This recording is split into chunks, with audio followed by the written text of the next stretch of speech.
Градот ги закрпи дупките во буџетот на јавното сообраќајно предпријатие, но ЈСП не ги закрпи дупките во својата работа. Автобусите повторно доцнат, а со тоа скопјани не стигнуваат навреме на работа или пропуштаат лекарски термини. Некои автобуси воопшто не се ни појавуваат. Граѓаните велат не се задоволни од јавниот превоз во Скопје. Да се возиш со ЈСП значи да немаш достоинство. Оти често нема каде да се седне па се гужваме како риби во конзерва или постојано мрзнеме. Како генерално задоволни ли сте од ЈСП?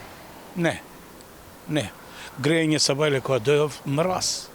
Нема грејење, значи треба да има. Не ги прават, дали не до возачот или не знам.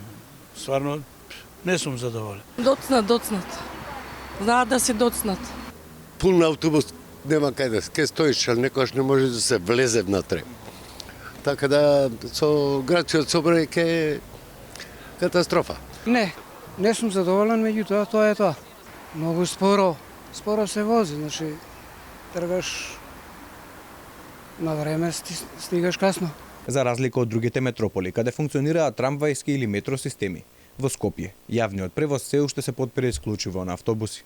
Долго најавуваниот БРТ или Bus Rapid Transit систем никако да се оствари, па хроничниот недостаток на алтернативи за јавен превоз во главниот град, Скопје се обиде да го надмине со тротинети, кои се пак далеку поскапи од користењето на автобус. За тоа докаде е реализацијата на БРТ системот и кога се очекува да започне изведбата на проектот, прашавме и во град Скопје, но по обичај како Даниела Арсовска раководи со градот, одговори за јавноста не добивме. Неодамна Скопското јавно сообраќајно предпријатие повторно беше во центарот на вниманието, откако на вработените им доцнеше декемвриската плата.